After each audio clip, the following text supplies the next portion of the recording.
Shalom Bapak Ibu Saudara yang dikasihi Tuhan. Seri pengajaran hari ini berjudul Sadar akan Dosa.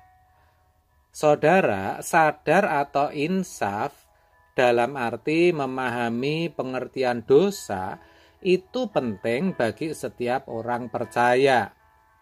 Tanpa mengerti apa itu dosa, orang tidak akan merasa dirinya berdosa.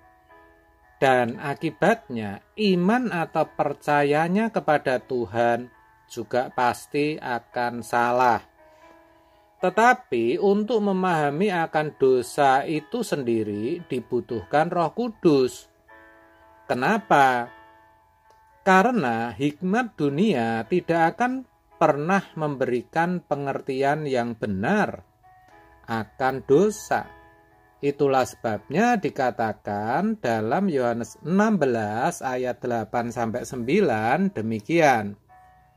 Dan kalau ia datang, maksudnya Roh Kudus, ia akan menginsafkan dunia akan dosa, kebenaran, dan penghakiman.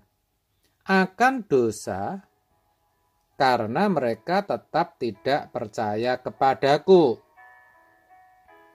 Saudara, kalau Roh Kudus datang, ia dikatakan akan menginsafkan dunia, akan membuat dunia sadar akan dosa, supaya dunia bisa percaya kepada Kristus, dalam arti percaya yang benar tentunya, sesuai yang Allah kehendaki.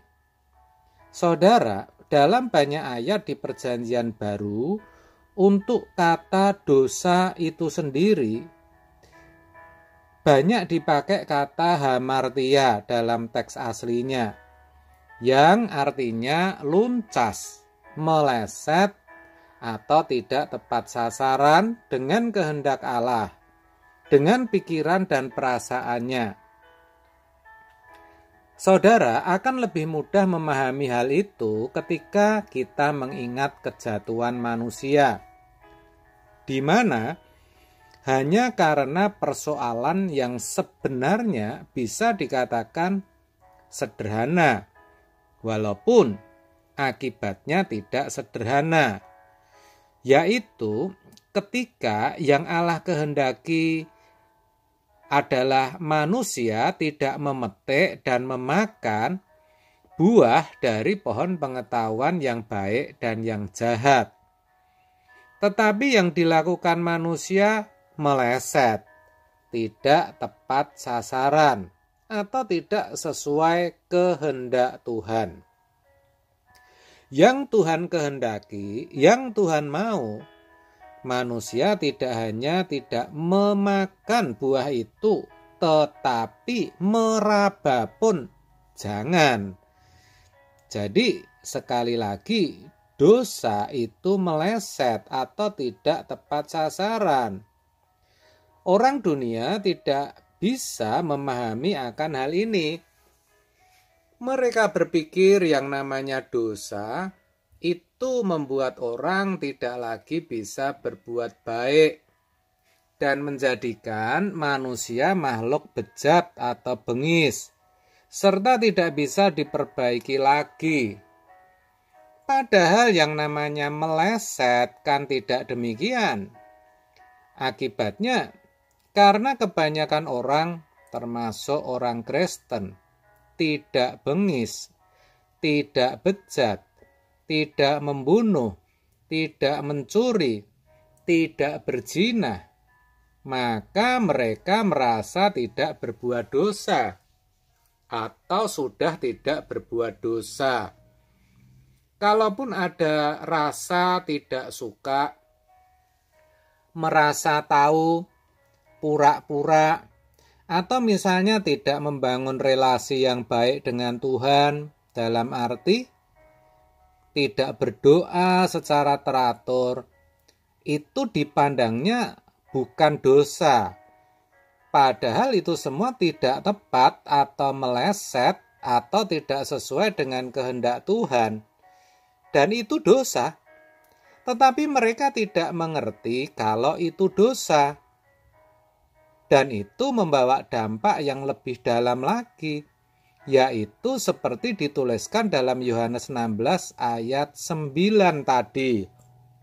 Dikatakan, karena mereka tetap tidak percaya kepadaku.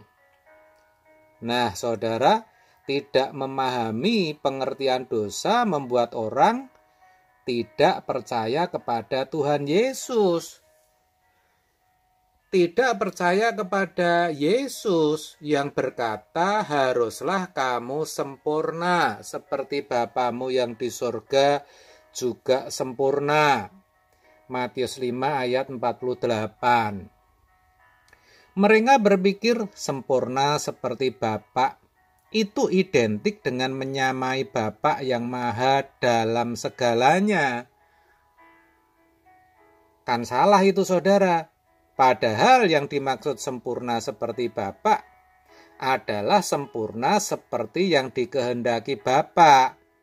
Dalam arti, dalam segala hal yang dilakukan sesuai dengan kehendak Bapa. Sesederhana itu sebetulnya. Nah, itu sebenarnya aneh. Kalau sampai ada orang percaya yang tidak percaya bahwa sempurna seperti Bapa itu sesuatu yang mungkin. Kenapa saya katakan aneh? Karena di satu sisi ketika mereka tidak melanggar moral umum seperti tidak membunuh, tidak mencuri, tidak berzina, mereka berpikir hidupnya sudah bersih alias tidak berdosa. Nah, itu kan sama dengan sempurna, saudara. Tetapi di sisi lain mereka berpikir sempurna seperti Bapa itu suatu kemustahilan, sesuatu yang tidak mungkin. Jadi, kalau firman Tuhan berkata kita harus sempurna, itu pasti bisa, bukan? Tidak mungkin Tuhan kasih perintah, tapi perintah yang tidak bisa dilakukan. Allah kita bukan yang seperti itu. Maka ketika orang berkata sempurna itu tidak mungkin, berarti sebenarnya ia tidak percaya atau tidak mempercayai Tuhan. Faktanya banyak orang Kristen yang seperti ini. Dan itu dikarenakan mereka tidak memahami pengertian akan dosa. Pertanyaannya, kenapa bisa begitu? Bukankah Roh Kudus dikatakan akan menginsafkan, akan menyadarkan dunia akan dosa? Oh, itu betul. Tetapi ketika dunia atau orang Kristen tidak mau diinsafkan atau tidak mau disadarkan, maka Roh Kudus tentu juga tidak bisa berbuat apa-apa. Jadi kesimpulannya tetap saja sama, yaitu Roh Kudus akan menginsafkan orang akan dosa ketika orang mau menerima kehadiran serta meresponnya dengan baik. Amin. Tuhan Yesus memberkati.